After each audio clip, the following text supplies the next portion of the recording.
Olá, sejam muito bem-vindos ao canal Modo Franqueador. Hoje a gente vai falar sobre um tema muito especial, manuais de franquia. E quem vai me ajudar nessa missão é o Alessandro Brito. Ele que tem vasta experiência, tanto prestando consultoria quanto trabalhando dentro de grandes redes franqueadoras. Alessandro, muito obrigado por aceitar o nosso convite para compartilhar um pouco do teu conhecimento. Obrigado, Anderson. Eu que agradeço você pelo convite. Espero que possa acrescentar aqui no modo franqueador. Estamos sempre à disposição. Sem dúvida, tenho certeza que vai acrescentar bastante. E a primeira coisa que eu queria que você contasse um pouco pra gente é da tua trajetória até se tornar esse especialista em manuais de franquia. E eu sei que não é apenas de manuais de franquia que você entende bastante de gestão também. Mas hoje a gente vai focar aqui bastante em manuais para esclarecer um pouco para a nossa audiência como é que funciona, qual que é a importância dos manuais, enfim. Vocês vão ter um ótimo conteúdo agora. Bom, eu me formei numa faculdade judaica, Renascença, na área de processamento de dados. Não tem muito a ver com franquia, mas me gerou uma bagagem grande essa formação. Depois eu me pós-graduei em gestão da qualidade na Poli, USP, e a partir daí eu comecei a me interessar um pouco mais sobre a parte de gestão, a parte de processos e indicadores também. E depois fiz uma outra pós-graduação em planejamento estratégico, já mais voltado para a gestão, pela Escola Superior de Guerra. E comecei a trabalhar no Grupo Xerto, como consultor de franquias, e posteriormente fiquei ali alguns anos também trabalhando com gestão no Grupo Xerto, tanto com formatação como gestão, e depois eu ingressei no Grupo Bittencourt, que é uma outra grande consultoria. Essas são as maiores que temos no Brasil atualmente. Trabalhei em algumas franqueadoras e também trabalhei em algumas outras consultorias, mas eu acho que o meu início, como você perguntou, acho que foi bem direcionado nesse sentido. Perfeito, Alessandro. E eu queria agora entrar um pouquinho mais em uma parte um pouco mais técnica, né? Entender de fato quais que são esses manuais de franquia que toda rede precisa ter. Quais são os principais manuais para que eles servem, obviamente? Bom, Andrews, basicamente nós temos o manual da franqueadora e o manual do franqueado. Então, a franqueadora não é comum as franquias fazerem isso, mas a franqueadora também pode ter os seus próprios manuais. Mas existem os manuais do franqueado, que são os principais, onde é dado maior foco, e neles é discorrido aí a questão da transferência de know-how e as informações referentes à operação. Se a gente for falar de franqueado, você vai ter aí os manuais, basicamente, os manuais que vão orientá-lo a como abrir a franquia. Então vai ter ali informações baseadas em características de ponto, perfil de clientes, investimento inicial, localização do ponto, tamanho. Então vai ter várias características que vai orientar esse franqueado, onde ele vai procurar, qual é o público que ele tem que procurar ali no entorno, qual é a característica desse público para que a operação dele seja rentável. Uhum. Então você tem um manual ali, basicamente a gente chama, no mercado é chamado manual de implantação. Você tem um outro manual que seria um manual de gestão da sua unidade, então vai falar de aspectos financeiros, aspectos de compras, administração de RH e daí por diante, toda a parte de gestão, né, para administrar um negócio. E você tem um manual, falando de franqueado também, você tem um manual que é o manual de operação. Aí você vai entrar mais a fundo na questão operacional, informações a respeito de como atender o seu cliente, informações de como recepcionar, como atender, como vender para esse cliente. Tudo vai depender do tipo de produto ou serviço que você vai fornecer. Então tem alguns produtos que tem que ser, ou serviços que tem que ser dado uma consultoria para esse cliente, para que ele consiga observar ali todas as características do serviço ou do produto e ele consiga tomar uma decisão de compra. E tem negócios que são negócios mais simplificados, como, por exemplo, redes de fast food, mais especificamente, em que você vai recepcionar o cliente de uma forma mais direta. Uhum. Então, tirando algumas dúvidas ou fazendo algum tipo de experimentação rápida e daí por diante. Então, o manual de operação ele vai tratar desses detalhes. É lógico que existem algumas características que fazem com que você tenha que remeter o seu manual a outros manuais ou a outras diretrizes governamentais ou especificações da Anvisa, porque são coisas muito direcionadas, muito específicas.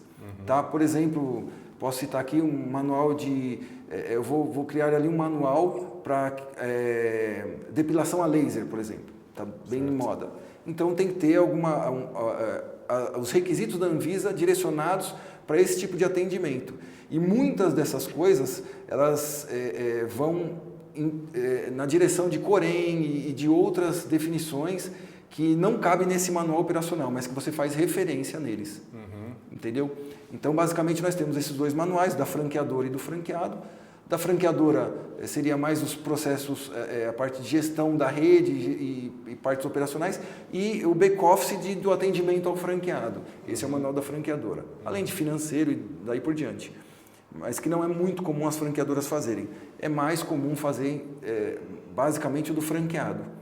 É bastante particular, então, né, as características que cada manual precisa ter. Entendo que existe uma estrutura comum, né, como você falou. Eu sei que pode mudar, né, como você bem trouxe. A gente tem aí manual de implantação, operações, gestão, e tem as particularidades de cada negócio, né? Daí a importância de conhecer bem do processo e conseguir fazer um manual de fato que reflita a realidade desse negócio.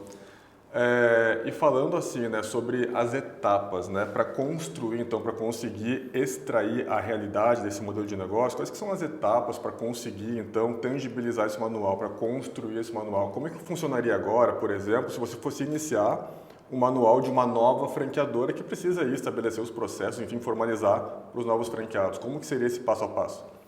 Eu acho que o fundamental, Andrews, é que essa franqueadora ela tenha uma unidade modelo em operação. E não pode ser uma unidade modelo em operação que ela subsidie essa unidade. O ideal é que essa unidade esteja passando pelo que os franqueados passarão futuramente.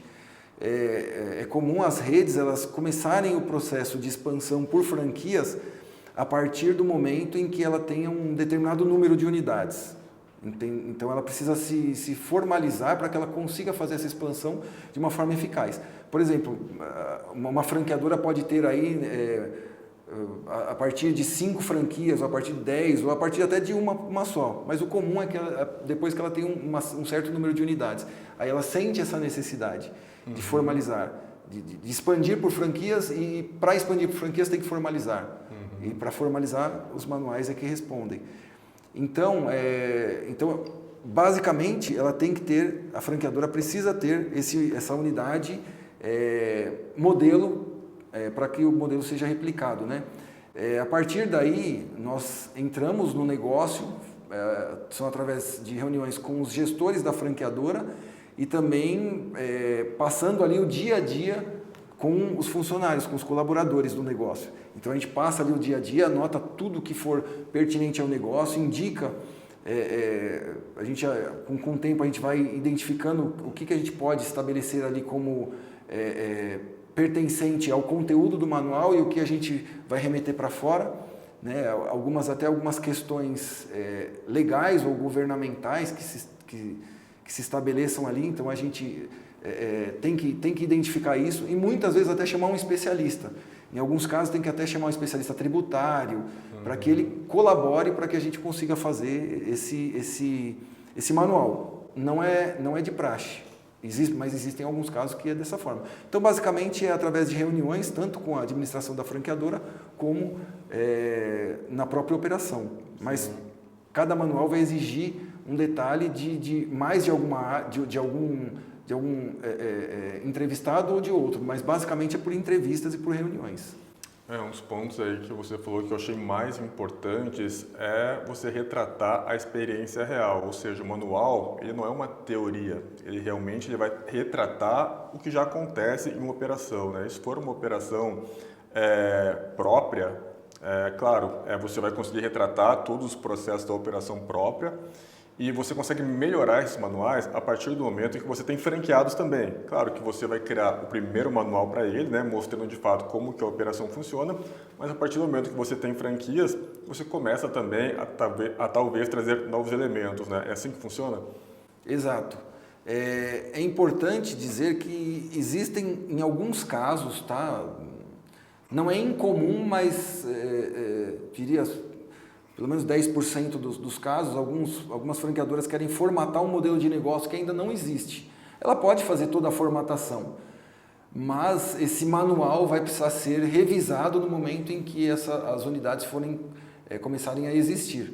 Porque o manual nada mais é do que o reflexo da operação.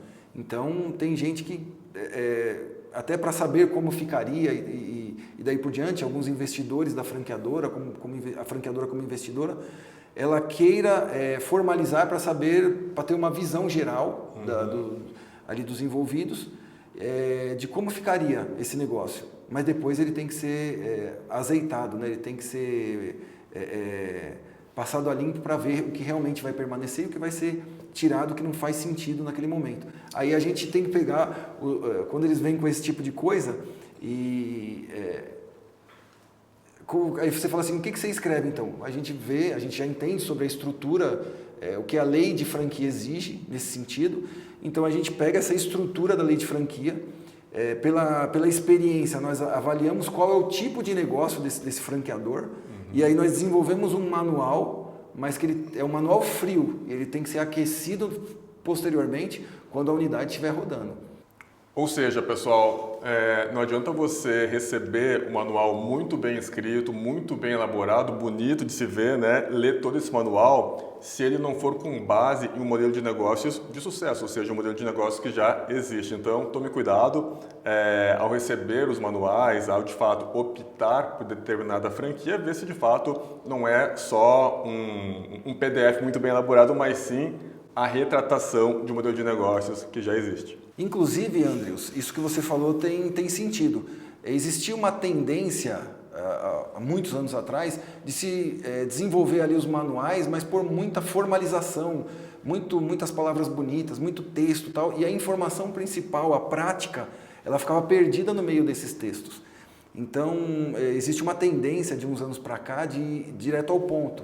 Então, você faz os manuais exatamente refletindo, indo direto ao ponto do que é necessário para que os franqueados tenham a informação. Então, isso que você falou faz todo sentido. Nossa, fez eu lembrar de um caso de uma ex-colega que ela fazia manuais.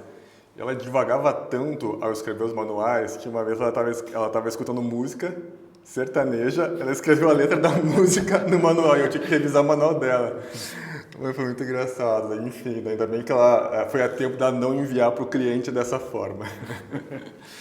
Mas, Alessandro, eu queria que você me falasse agora sobre de que forma que esse material é entregue ao franqueado. Ele é um PDF, ele é em vídeo, é híbrido? Como é que funciona na prática? Olha, Andrews, como eu já faz um tempo já, faz pelo menos uns 20 anos aí de franchising, eu já vi as entregas sendo feitas de várias formas, de acordo com a modernidade da época. Então, existia uma época em que você imprimia tudo e encadernava. Era entregue para o cliente. Eu, como consultor, trabalhando em consultoria, eu entregava para a franqueadora ali no Word ou em PDF e ela imprimia. Depois houve uma época que começou as informações começaram a ficar mais online. Então, você tinha que dar de uma forma mais, não impresso. Então, é bonito você entregar, né? Entregava com flores, o franqueado, quando eu recebia o franqueado, entregava aquele monte de manuais, entregava com flores. Então, isso aí era bonito antes, mas hoje em dia não é feito assim. Depois passou por uma época que era, vamos imprimir, gravar em DVDs os manuais, em PDF, todas as planilhas, porque tem ferramentas que você faz também dentro desses manuais, eram algumas planilhas financeiras e etc. E hoje em dia estamos migrando tudo para sistema, então acaba o sistema tendo um manual do sistema. Mas aí você entregava então para o cliente ali, para o franqueado, quando ia receber o franqueado na franqueadora, você entregava os CDs para ele. Aí, com flores às vezes também ou não. Aí depois passou por uma época que você deixar tudo online.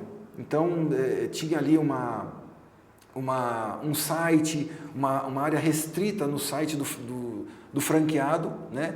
E ali você acessava os manuais.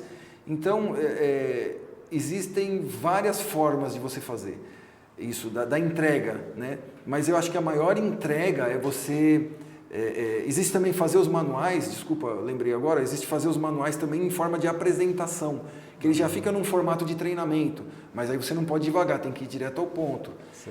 Então, o ideal é você preparar esses documentos, essa formalização, para que ela não só represente o operacional ali do seu negócio, formalize a transferência do know-how do negócio, mas que você consiga dar um treinamento em cima desses manuais. Os manuais eles são uma base para a franqueadora, para que ela também monte os seus treinamentos, os seus conteúdos e possa ministrar esses conteúdos aos franqueados. Uhum. Então, eu acho que existem várias formas, entendeu, de entrega, respondendo a sua pergunta mas de forma mais específica. Aí vai do que... tem gente que entrega em pendrive, teve uma época do pendrive também, então tem várias no pendrive na caixinha bonitinha e tal. Uhum. Então tem várias formas, né? Entendido. Você trouxe essa questão dos treinamentos. Eu imagino que uma vez que os manuais acabam servindo, né, como base para esses treinamentos, você pode inclusive gravar esses treinamentos e disponibilizá-los como manuais também, é isso? Sim, sim. Uhum. Muitas... principalmente na parte de atendimento, quando você vai dar o treinamento para uma equipe de vendas ou equipe de atendimento ao cliente, é necessário, até pela velocidade do treinamento, pela substituição de colaboradores, muitas vezes pelo turnover que existe, você precisa de uma forma rápida de treinar essa equipe. Então, ao invés de fazer manuais em que a pessoa vai lendo esses manuais, ou fazer algumas trilhas de aprendizagem dentro do site da franqueadora, algumas franquias usam isso, são feitos alguns vídeos, né? A gente fez um trabalho grande para uma franqueadora de dermocosméticos e a gente tinha muitos treinamentos, principalmente de atendimento, que eram gravados em vídeo. Uhum. Então, uma das funcionárias ia lá, fazia já a prévia, às vezes até artistas eram contratados, e figurantes e tudo mais, então a loja ficava cheia e aí ali um atendente que tinha excelência no atendimento, geralmente o atendente era funcionário, era colaborador, e fazia o atendimento a um ator que fazia ali o papel de cliente. Então ali falavam todos os detalhes e tudo mais, e aí depois fazia uma espécie de um jogo com algumas perguntas, né? Então todo tipo de treinamento você consegue deixá-lo... as pessoas conseguem absorver mais informação de acordo com a pessoa que está ministrando. Perfeito. Mas tudo isso aí, todas essas informações tem que estar em algum lugar. Qual é o lugar? Manuais. Os manuais vão ser a fonte de toda esses treinamentos e a fonte de todo esse conhecimento que vai ser transferido para os colaboradores e para os franqueados. Entendido. E me fala uma coisa, existem muitos desafios em termos de customização de acordo com a região em que um franqueado atua, ou o manual ele é sempre igual para todas as regiões? Tem alguma diferença? O manual, uma das coisas do manual é que ele não pode ser engessado. Essa pergunta é ótima. O manual ele nunca pode ser engessado. O que é um manual engessado? É você fazer o manual e ele servir por 10 anos para o negócio. Isso praticamente não existe. O que existe é você ter ali um manual que ele vai definir a operação, definir os processos.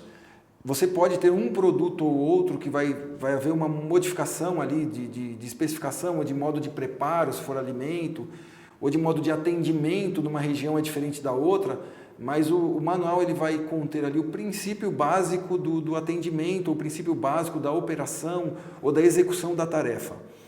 Lógico, você vai ter nuances dessa execução da tarefa em algumas regiões, de acordo com o público, ou existe a mudança do atendimento de uma pessoa de idade para um jovem, ou a mudança conforme o modelo de negócio, mas vamos falar de um modelo específico. Então eu tenho ali pessoas, não vou atender igual numa sorveteria ou numa açaiteria, ou numa empresa de dermocosméticos ou depilação a laser, estou ampliando.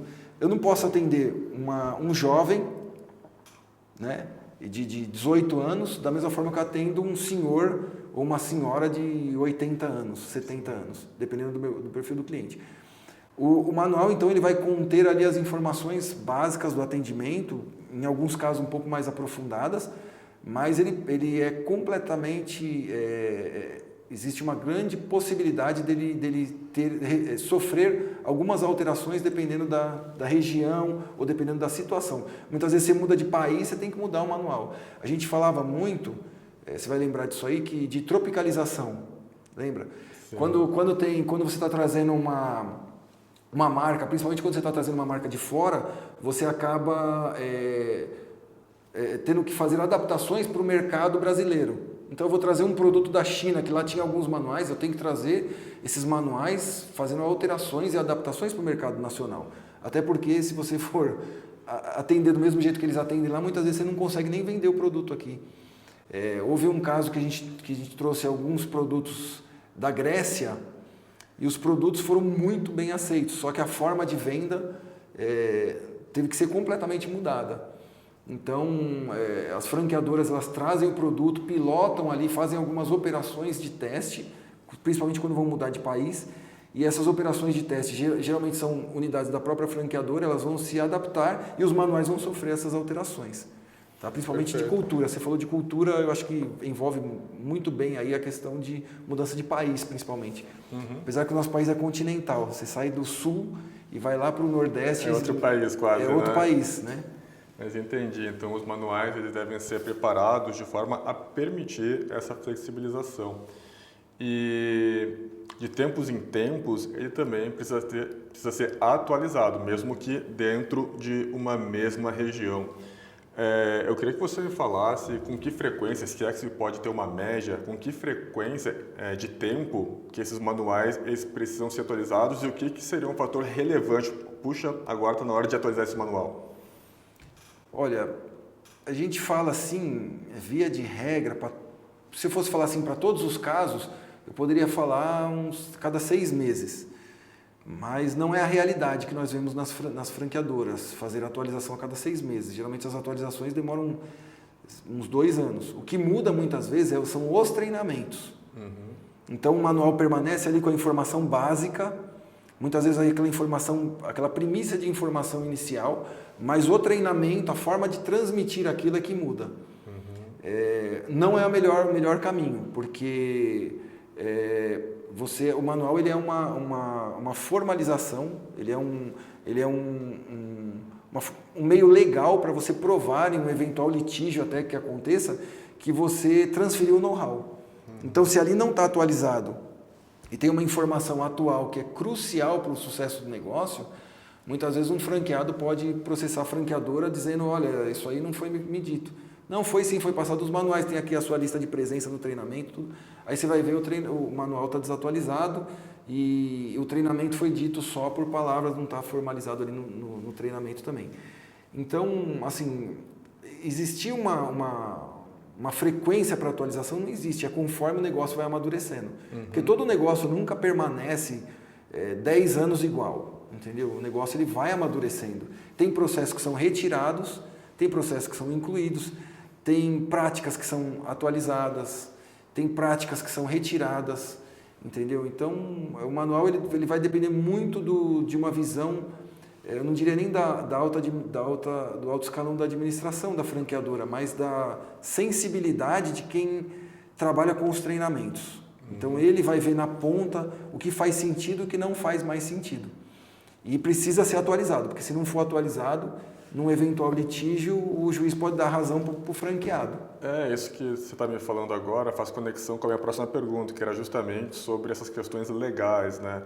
De que forma que o manual ele pode ajudar em questões legais? O que você poderia compartilhar em termos da importância, que talvez alguma coisa que deva conter no manual, que resguarde as partes? O que você poderia falar sobre os aspectos legais? Que eles têm mais ali muitas cláusulas que preservam a segurança da franqueadora quanto fornecedora do negócio e treinamento.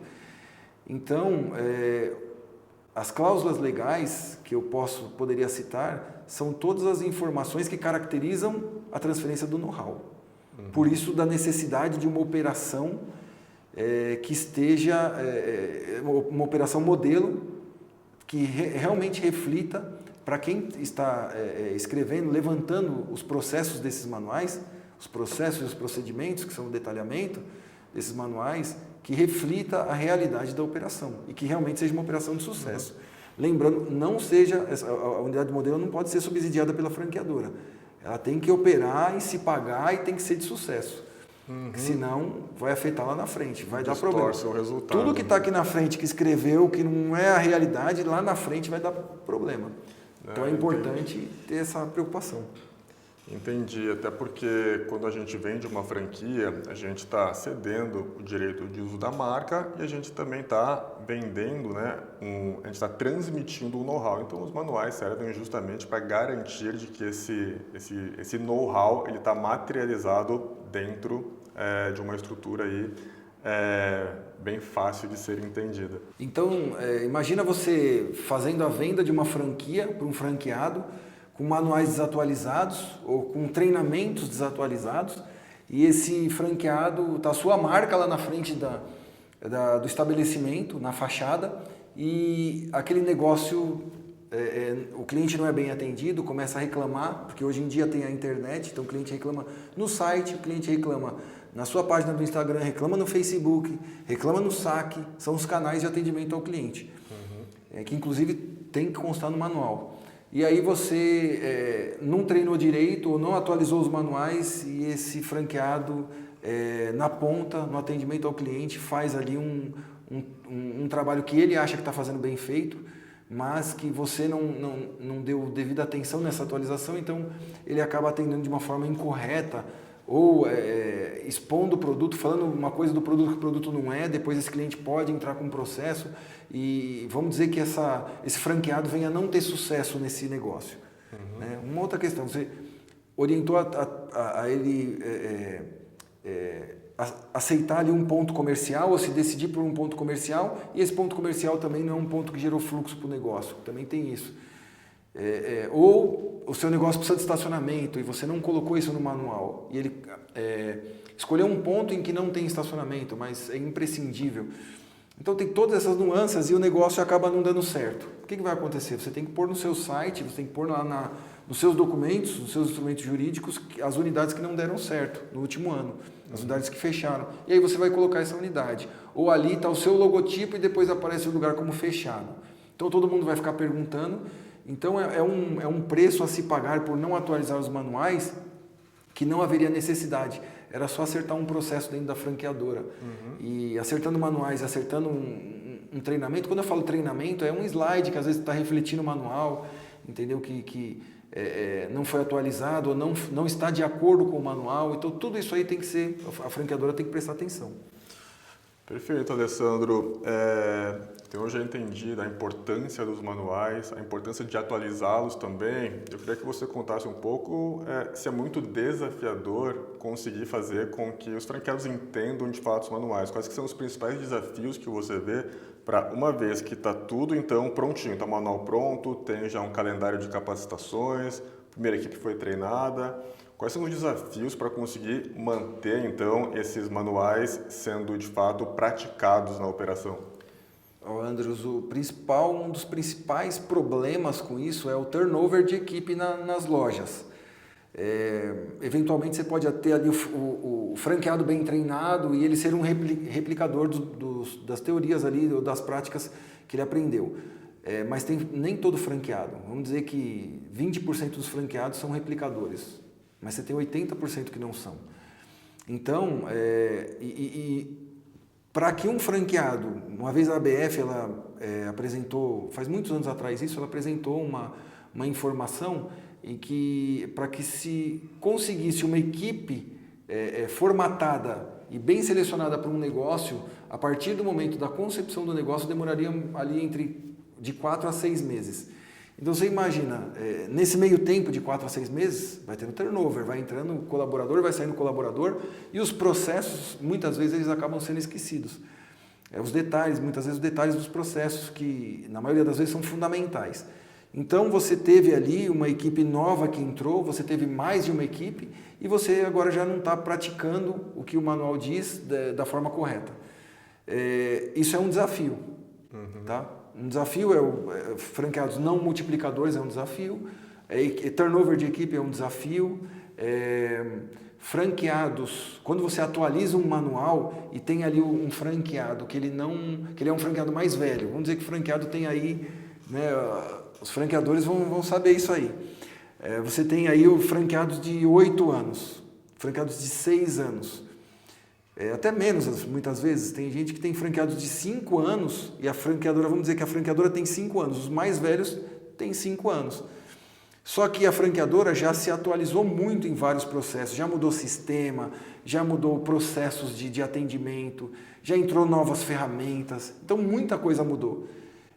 Já foram cerceados ali, definidos de uma forma mais objetiva quais são os produtos que podem e os que não podem fazer parte do rol ali de produtos. Então tudo isso aí já foi definido. Mas os franqueados iniciais, eles são de um tempo, de uma época, em que eles davam palpite e a franqueadora aceitava. Em que eles chamavam o CEO da franquia e o CEO da franquia visitava a loja deles. Só que depois muda, quando você vai mudando para 100, 200, 300, 400, 500 lojas, isso vai mudando. Já o CEO já não consegue ter essa disponibilidade de tempo para atender ou visitar determinados franqueados, e aí tudo vai mudando. E você tem a certeza que muda também com relação à execução do que está escrito nos manuais. E até os processos mudam. Então, o que vai acontecer? Esses processos, eles tem que haver um retreinamento desses processos e uma atualização dos manuais. Nas convenções de franqueados, geralmente ocorre uma vez por ano. Nessas convenções, ou em algumas marcas, tem encontros técnicos também. Eu já fiz de uma outra marca de estética, depilação a laser, a gente fez encontro técnico. E aí o encontro técnico era a cada 6 meses. Então esse encontro técnico, ele tem que ser, nesse encontro técnico tem que ser exposto todas as novidades e o que está sendo, e o que precisa também sair de prática. Então, tudo isso que eu te falei são desafios para a franqueadora. E os franqueadores sabem disso aí, que tudo é um desafio. E se você não atualizar os manuais e não estiver atento, não tiver uma sensibilidade para as unidades, você acaba passando isso por cima. Vou citar um exemplo rápido aqui. Vamos dizer que eu estou numa franquia que ela tem 200 lojas, ou tem 80 lojas e ela está em rápida expansão. O foco da franqueadora, ele está no quê? Na implantação de lojas, venda de franquias, implantação de lojas. Então ele está correndo atrás de fornecedores que consigam atender a demanda das lojas que ele está vendendo. Então isso é um desafio. E aí acaba se perdendo um pouco o foco em alguns outros processos que são importantes. Uhum. Mas aí quem vai chamar atenção para esses outros processos? Os manuais. Uhum. Tanto da franqueadora, mas principalmente o manual do franqueado. Então a franqueadora não pode perder isso de vista. Haja vista que algumas marcas têm até pessoas que são responsáveis pelo relacionamento com o franqueado. Não necessariamente o gerente de gestão, mas um gerente de relacionamento, para não esquecer esses detalhes. Perfeito. Bom, a gente vê que a franqueadora é um organismo vivo, né? Tem muita coisa interconectada e que vai influenciar na adesão dos franqueados às melhores práticas que são estabelecidas nos manuais de franquia. Vamos lá. Alessandro, encaminhando aqui para as perguntas finais, eu queria que você contasse um pouco quais são as recomendações que você poderia dar em relação a manuais, né? Tanto para franqueadores quanto para profissionais que cuidam dessa parte de transmissão de know-how de uma franqueadora. O que você poderia compartilhar agora? Bom, eu acho que o principal, Andrews, para uma franqueadora tomar assim, de cuidados ou recomendações que eu poderia dar, de acordo com a minha experiência, era manter os manuais atualizados, mantenha sempre os seus manuais atualizados, mantenha sempre seus treinamentos atualizados e crie treinamentos que sejam atrativos de acordo com o público que você vai ministrar esse treinamento. Né? Falando de treinamento, tem até gente que faz revistinha, gibis de treinamento de segurança, eu já vi até isso. Então depende muito do seu público. Mantenha o seu público, mantenha os seus treinamentos atualizados de acordo com o seu público. Mantenha uma equipe dentro da franqueadora apta, com sensibilidade suficiente para entender o momento de atualizar determinado processo e saber apresentar isso para a diretoria. Eu acho que é importante. E aproveitando, Alessandro, como é que a gente faz para assegurar que os franqueados de fato estão seguindo os manuais? Quais são os cuidados que precisam ser tomados? Eu acho que é importante você ter uma equipe interna também bem sensível a isso, principalmente a parte de suporte, né? Aí eu vou falar mais de consultoria de campo, né? Os consultores de campo, eles são ali o elo entre o franqueado e a franqueadora, e eles trazem muito conteúdo, muita informação importante para que as franqueadoras entendam qual é o momento que a rede está vivendo como rede. Então esteja atento muito ao que os consultores de campo trazem de informação para vocês.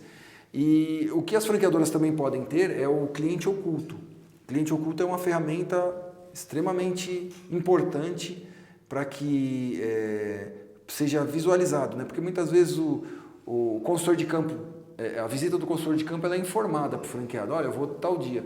E às vezes o franqueado deixa a loja perfeita. Se né? prepara Com todos só os para esse processos. dia. Se prepara para esse dia. Isso acontece. Não são todas as lojas. Mas, e aí quem vai descobrir então quando essa loja tem alguma coisa diferente? Muitas vezes o próprio consultor de campo ele percebe algumas coisas, né? Mas o consultor de campo ele tem vários chapéus, né? Um dos papéis dele é fazer auditoria, mas ele tem outros papéis de ajuda, de treinamento, de equipe. Então ele próprio se baseia nos manuais.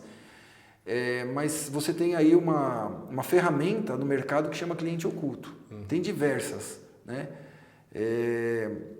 O cliente oculto ele pode chegar na loja e detectar alguma coisa que não está de acordo com o script que for passado para ele. Então o cliente oculto é uma boa ferramenta também para as franqueadoras, viu? Perfeito, Alessandro. Eu lembrei também que eu já vi franqueadoras que disparam uma pesquisa de NPS para a base de clientes das franquias, né? Então, a partir dessa pesquisa, que inclui aí comentários também, é possível identificar algumas inconformidades aí na rede. Bom, Alessandro, muito obrigado aqui pela participação e por compartilhar todo esse conhecimento. Tenho certeza que vai ser bastante útil. E caso o pessoal queira entrar em contato contigo, te fazer mais perguntas, talvez contratar os teus serviços, como é que o pessoal faz para te encontrar? Andres, eu que agradeço a oportunidade de estar aqui com você, né, e com vocês que estão assistindo a gente também, no modo franqueador. Bom, vocês podem me encontrar no meu LinkedIn, que vai ser apresentado aqui, e também através do meu celular, né? 11 98541 0658. Tá bom? Eu vou estar à disposição para atendê-los aí da melhor forma, tá bom? Perfeito, Alessandro. E se você ainda não está inscrito no canal Modo Franqueador, eu te convido para se inscrever agora mesmo. Toda semana a gente traz conteúdo relevante te mostrando como que funciona esse universo das empresas franqueadoras. Então é isso e até o nosso próximo vídeo.